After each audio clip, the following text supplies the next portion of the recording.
Welcome back. We are looking at insurance news, what's on the horizon for employers, what is going to impact your bottom line either as a consumer or as a business owner. Hi, my name is Melissa DeWeese, and I have been working in insurance for over 20 years now and have been watching insurance change over that 20 years. I went through the Affordable Care Act, healthcare reform, and some other big legislative changes in my career. So let's dive into the news. And today we are looking at more articles regarding insurance premium increases. So certainly seen an uptick in articles and reporting around this subject. This first article is called Insurance Premiums Set to Rise Next Year for Individual and Small Group Plans. So this is something that I have been talking about for a while.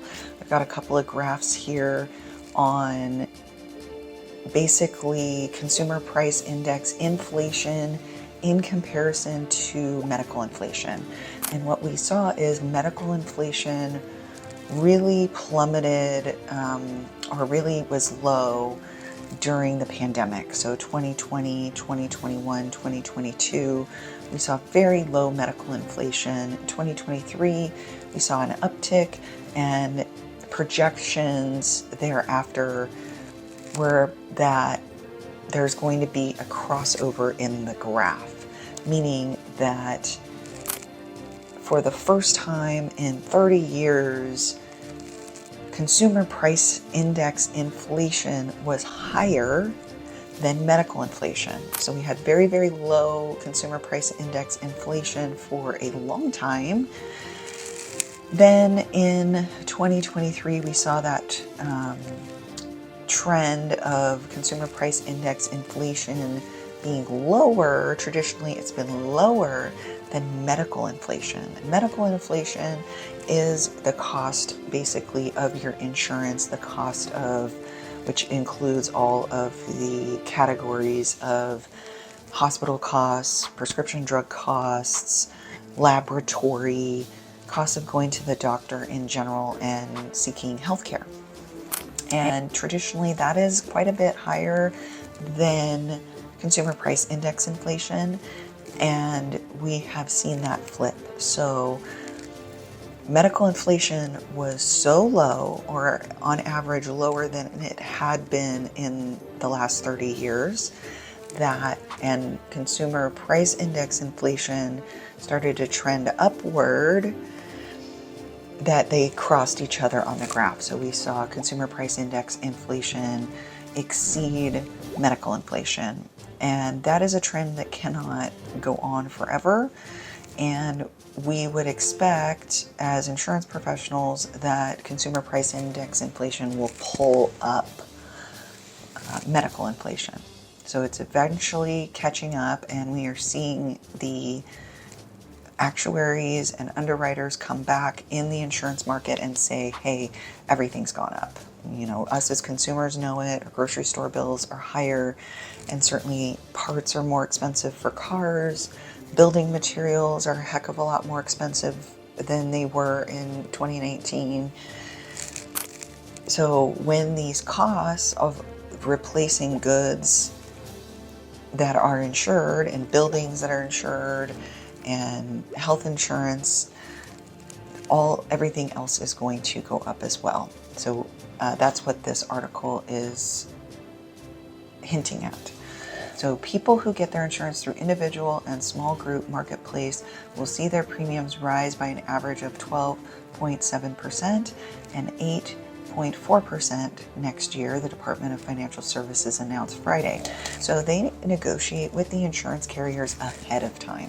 So rates change every quarter, and the insurance companies have to propose rate increases to to the commissioners, the Department of Insurance, and get them approved, these rates approved. And those rates get filed in their system and on their website so that it's transparent and everybody knows what the rate increases are going to be.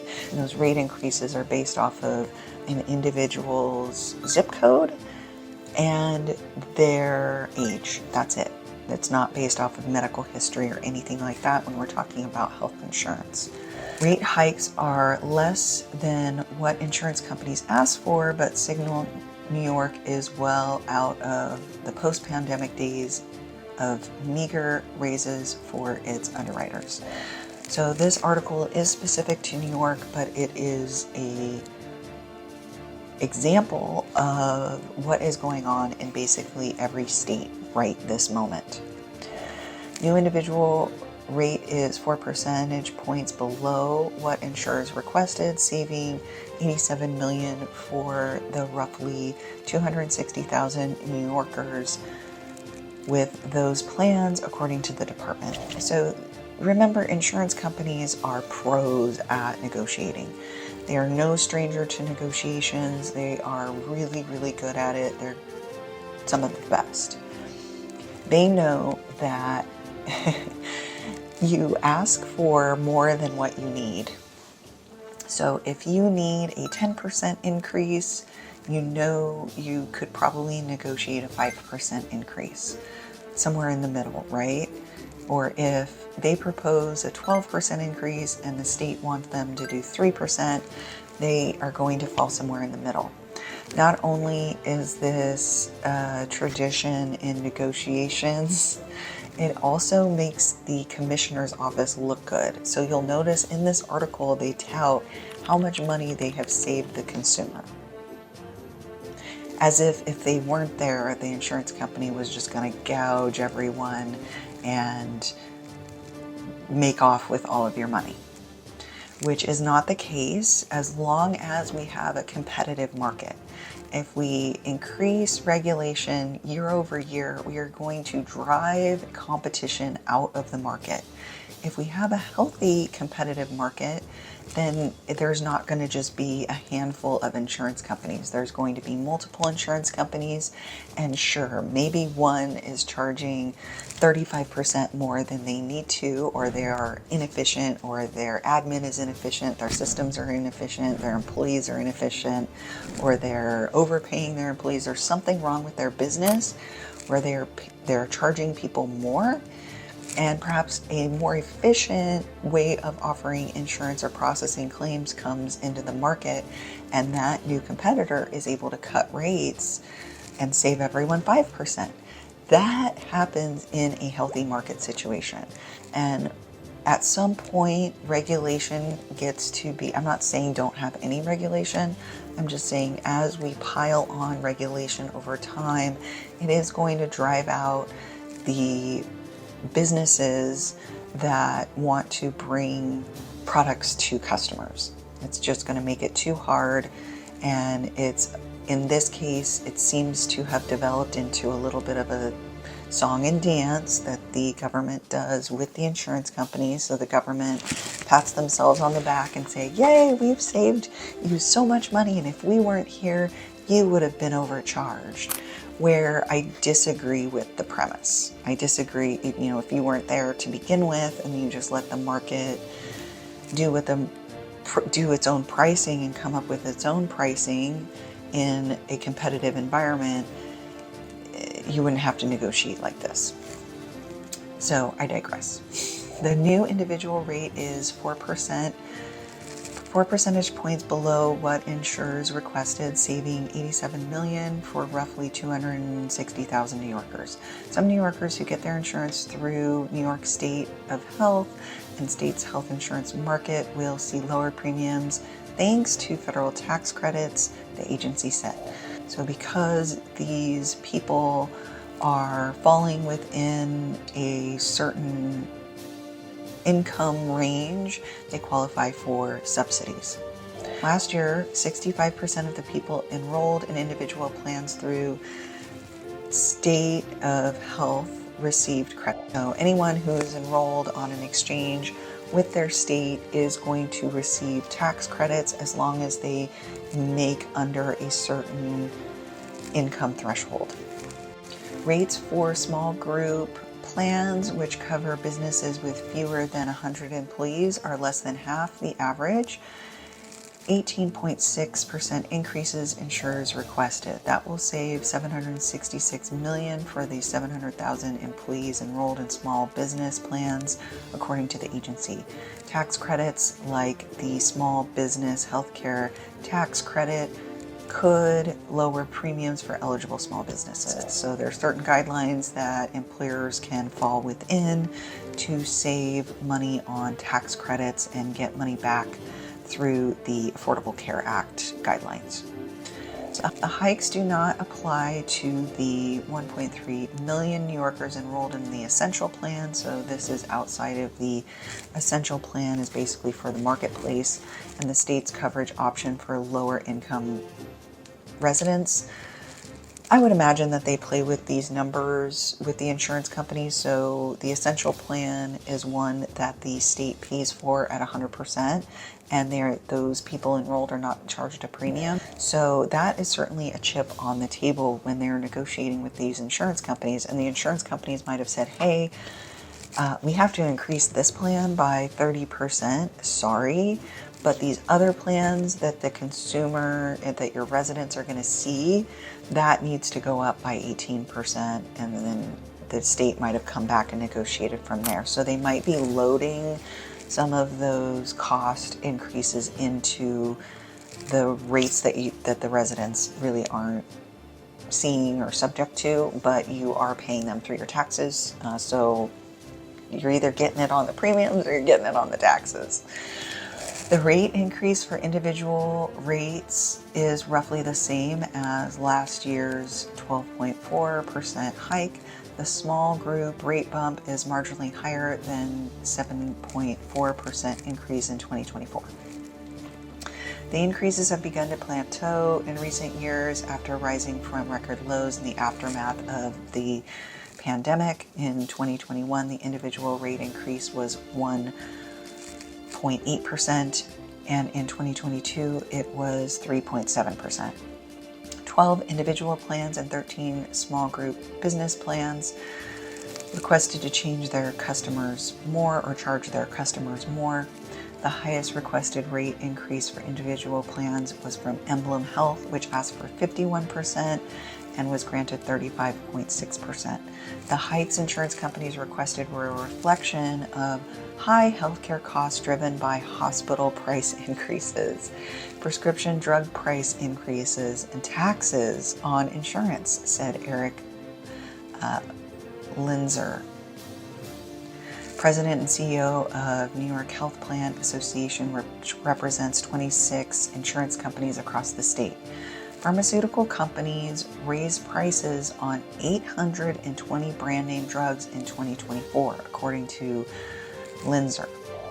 Unfortunately, the final approved rates fail to fully recognize these factors or account for premium reductions the state has imposed the last several years, he said in a statement. Linzer, the president and CEO of New York Health Plan Association, which represents 26 insurance companies across the state.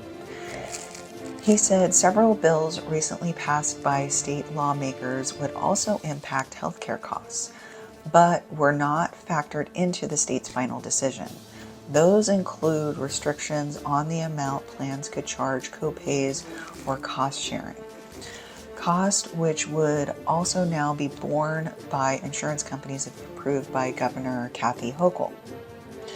According to Senior Vice President Leslie Moran, another bill would place additional restrictions on insurance companies' use of step therapy, in which plans require a person tries a cheaper treatment before they are approved for the brand name drug or the more expensive drug. The Department of Financial Services did not respond to a request to comment about its decision making. So this is some speculation as to what was behind the decision making. Again, this has become a cat and mouse game between legislators or between government officials and insurance companies, where the insurance companies come in, they ask for the highest amount that they can justify with data and claims and trends, and they know that they are going to be whittled down in that negotiation so that these government employees can release it in a press release and pat themselves on the back on saving these citizens money. So it's become a cat and mouse game. So there's really not a whole lot to comment on. I could see the Department of Financial Services, not really having a whole lot to say other than, hey, we negotiated, we put pressure on these insurance companies, and we saved you the consumer money. But I do want to comment on this step therapy portion here. And I know that step therapy is a pain in the ass for people out there that are sick and just want to get their medication and are tired of going through all these approval processes just to get the medication that they want. I understand. However, and I don't want to dismiss that in any way, I do want to give an alternative perspective to this because I have seen claims fraud from pharmacists and from pharmacies. I have seen people be sold a bill of goods from their doctors, or doctors being lazy and just prescribing the same thing over and over and over and over again without any regard to the cost. And really, the doctors, it's not their fault. They are there to get the patient better. They are there to focus on the patient. They're not thinking about costs. The doctors are thinking about what medication do I know is going to work for this patient, and they write the prescription, and that's it. That's where the story ends for them. There's no real incentive for the doctor to prescribe the most efficient cost medication, and maybe insurance companies should look at ways to incentivize doctors instead of running patients and consumers through all of these hoops to bypass approvals. So if a doctor is educated on a prescription from a pharmaceutical company, and that pharmaceutical company is more likely to be more expensive, right? Because if that pharmaceutical company is spending a lot of marketing dollars on a new medication, they're going to be educating the doctors more. So the older medications or the less expensive medications that may do similar things are not going to be on top of mind for those doctors when they're writing prescriptions. And again, this is just a example of what could happen. You can extrapolate many situations where something like this could happen in our current environment based off of this fictional example. So in this fictional example, doctor is educated on the most expensive drug on the market to treat obesity, let's say. And an obese patient comes into their office, and and let's say there's 5 different or 10 different medications scaling from, let's say, $100 a month all the way up to $10,000 a month. And that doctor is most educated in the medication that costs $10,000 a month. That doctor, because it doesn't matter to that doctor what the medication costs, what matters to that doctor is to prescribe the medication that he or she knows is going to work for the patient, is most likely to write a prescription for that $10,000 a month treatment, because that's the one that that doctor is most familiar with, even though that $100 a month medication may work. The only time this may, or what in this example, if the patient pushes back and says, hey, my insurance company doesn't cover that, or there has to be some sort of a pushback. Again, it's usually from the insurance company, so the insurance company gets a bad rap here because the doctor will come back and say, oh, your insurance denied it, so you have to try this shittier medication. Or your insurance company pushed back on this, so you're going to have to try these other medications first. And the consumer goes, oh my gosh, I hate insurance companies. And the doctor says, oh my gosh, I do too. They're so annoying. They're so bad. They make so much money. And yes, they are not the best. I'm not here to tell you insurance companies are saints or these great organizations, but they are justified in some of the pushback, because if they willy-nilly just let everyone get the $10,000 medication, premiums would be astronomical. And it's not like every time one of these medications gets prescribed, the insurance company goes, oh, we are a charity and we are going to absorb this cost and not pass it on to the consumer. No, they are going to pass those costs on to the consumer. They are running a business. It's a math-based business. And so my point is that step therapy is there to make sure that the system is as monetarily efficient as possible. It's not there to be mean or to discriminate against anyone. The purpose of it is to make sure that the medication that's being prescribed is the most cost-effective medication for the patient and for the insurance company, because there has to be some sort of pushback with the doctor, and a lot of times the individual, the consumer, does not know that there are 10 different medications that treat their condition and that there are options. And they're not always given all of those options when they are in the doctor's office. So again, not trying to demonize the doctor, demonize the patient, or demonize the insurance company here. It is a system that is not great. It is not perfect. I wish I knew how to wave a magic wand and fix it, but it's the current system that we're in. And I actually think that step therapy is a great tool to allow people to get medications that they need and work with their doctor to find a medication that will work for them, that isn't going to break the bank, not only for the consumer, but also for the insurance company, to help keep our rates in check. So yet again, another article that is going over how much rates are going to go up in the fourth quarter of 2024 and into the first quarter of 2025. And I will continue to get updates and give you updates as more articles come out and provide solutions when needed. If you have any questions, please feel free to click the link down below. I am available. Make a comment, like, subscribe if you want to get notifications on any new news videos that I have. And thank you for hanging out until the end. We'll see you next time.